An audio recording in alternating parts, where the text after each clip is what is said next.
would never wear a suit. It's really funny though to think about. It is pretty funny, but yeah, there we go. You had the fighting garb on this Mii fighter, and you know, it's just him. He made a Mii. That's him. That's me. It's literally just Mr. Yeah, look at that player cam and look at that character. That identical. Very. And that means, yeah, that means it's the soul main, and that means that this guy has a better link to his character than anybody could ever. I don't look like Kirby. Yeah, exactly. I don't really look like Lucario. Yeah, exactly. I got that dog in me though, but I don't look like Lucario. Anyway, let's see. I need to eat more. I need to look like Kirby. All right, but yeah. Starting on Town and City, which we're not seeing a star on PS2, which is always nice to see. It's always nice to see. This is what I kind of want to see like a rule set where PS2 is a counter pick.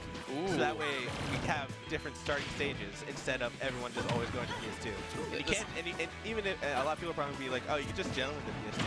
That's not allowed. If it is a rule set that we eventually can do, I don't think we'll ever do it. But like, if it does happen, yeah, I mean, I think PS2's fine. I just love looking at all these stages because my lord, does this game look good? And I just like looking at everything. It's a very good looking game. I just want to see like a different of stages. Because everyone, I hear so many people complain about just every game is just on PS2. So just make PS2. Yeah, so ban PS2. Ban PS2 or make it a counter pick. Yeah, exactly. And then you won't be, and then you'll see like Town and City or like Smash. But hey, man, we're Smashers, so that means that we complain first, solve it later. But anyway, exactly. Look at Steve. Oh my goodness. Anyway. Ooh, that's a can of worms you will open after stream. Anyway, let's talk about how even this is. Seagull Joe, oh sorry, Mr. Pink has really been keeping pace with Seagull Joe. In fact, getting a slight % lead now. These shock puts will be taking the stock if they land. And Seagull Joe already going a lot more defensive, and that back there will be doing it. That hook kick. That's a very nice back here from Mr. Pink right there. One thing I've noticed about Mr. Pink, Brawler, they like to they don't really rush in, and like they kind of play it like a patient, just waiting for an option. They choose their moments really, really well. Yeah. Like they want to have those landing areas, like everything. But you rarely see them do like dash and grab. They're like, oh, yeah, I want to see what you do. They very rarely do like grabs. Like you know how Slashy will always try to go for like a ladder combo. Yeah. Whenever he sees an opening. Mr. Pink does not really do that. They don't really go for grabs at all. Yeah, they mainly go for like nairs, dash attacks. Tries to get a lot of shot put conversions too. Shot puts. Oh, that should be a stock. Yeah, absolutely. Like Pac-Man grab and just last pass spot dodge. Oh my god, he's moving. Yo, I would get dizzy doing those movements that Mr. Pink just did. He did like back, forth. Oh my god, I would get a headache. And then we have Seagull Joe. Seagull Joe just playing, you know, Palutena, one of the best characters in the game. But I mean, yeah, but again, this is also just his character. Like, he really has been the Palu here at MDVA, and like, Talon has been making a name for himself, but you know, he's also the ZSS, so. Yeah, I think Talon dropped ZSS recently. Really? Oh, no! Yeah. That's what we get for talking about ZSS. I will say, though, that does bring, that is a good time to bring up one of my favorite things about Mr. Pink. He is one of the most expressive players you ever see. Just look at the face cam occasionally. This man is invested. Again, he made a Mii of him. He's getting hit every time his Mii gets hit. Exactly. He's feeling the pain every single time. I know. And then when he's winning, he's feeling the victory.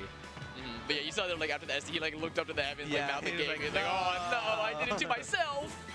It happens. Indeed it does. And hey, the thing is, you can bounce back. Of course, bouncing back is going to be very, very difficult against a player like Seagull Joe. But within the grab, that would have been a grab into like, or not, that grab would have led to like a down throw to up B 100%. Oh yeah. That would have killed since of how, because of the flat. Oh. I got so scared. Yeah, same. I was like, oh, he did it again. Oh no. Oh, you went for the back air there? Interesting. I will say, like, barring that one hiccup, Mr. Pink's recovery's been really good. Like, I always expect a Mii Brawler just to immediately throw her back to stage, but he's been throwing out, like, a shock put or an aerial and then, like, doing up B at the last possible second. That would, like, mix so many people up. He has very safe recoveries. Not even safe, but, like, he's able to throw it a hitbox when you think he can't, and because if you do so, he'll be dead. Yeah, so it's look at so him. sneaky. Like, look at him. He plays, like when you think of Mii Brawler, I think most people think of, like, Slashy or, like, Sabring, and, like, how they're always running in and, like, trying to play, like, on the aggression. Mr. Pink doesn't really do that. Yeah, but he does that more as DDD, which is really funny. Oh, I actually do kind of want to see the DD come out of here. I think this is still best of 3, so I don't know if that's going to be happening. I believe it is best of 3. But yeah. But this is to make top 16, I believe.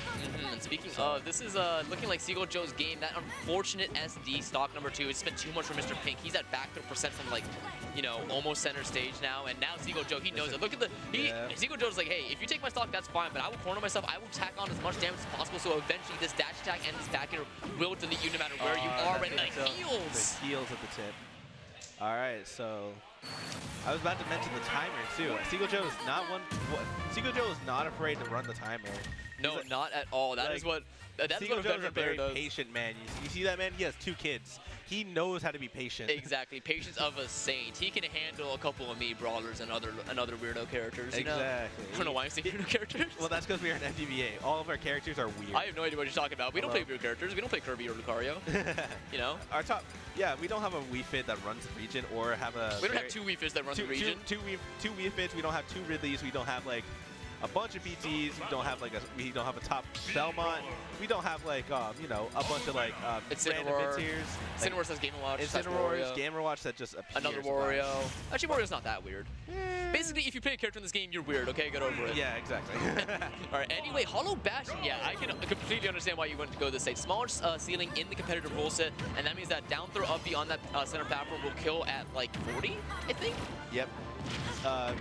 This is also just a very. I feel like stages like Hollow slash with the layout of Smashville and Hollow, they just do well from you brawlers, similar to how like Tri-Fights as well.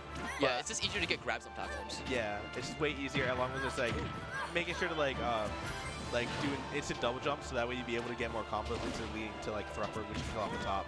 Good suplex. He didn't use that move like he used that move once last time, but it just completely whiffed. Yeah. Or used it twice. Excuse me. I think he used it, but never was able to get a land on it. It always whiffed or got very close. I keep forgetting VGBootCamp has a wall jump, but getting a bit too fancy with the ledge play right there. Seagull Joe just like, all right, I'm gonna wait for you to finish doing your fancy stuff, and then I'm gonna go in. Yep. Oh, bit misspaced on that downer. I think it was actually correctly timed, but I don't think the spike box was at the ledge. And 44%. That is an air dodge he was scouting since the beginning of time. Oh, that up air was very close to hitting. One thing I remember, because I remember seeing this matchup a lot, and I remember this specifically from a Waidu video, where you can do double jump nair, which will clip Palutena when they're recovering to ledge. Yeah, speaking of clip right there, what a beautiful counter. Might be seeing that in a video later, but either way, we're going to see an upbeat? No. A YouTube short. Yeah, exactly. Hey, if you're watching this on a YouTube short. if you're watching this on a YouTube short, make How's sure it going, everybody? Hope you're having a good day. Subscribe. Exactly. All right, but right now, this is looking like a tall order for Mr. Pink here. And oh, what a down B. That was incredible. Very nice down B, being able to take Seagull Joe's first stock. Look at the shield vibration he did after 2. He was like, oh, exactly. we feeling ourselves? Let's go. He was ready. Mr. Pink now has a very high hill to climb, being able to get back on the stage. Exactly, but thankfully not it. Oh. Whipping the get-up attack, getting hit by the F smash, and that will be Seagull Joe taking the set again.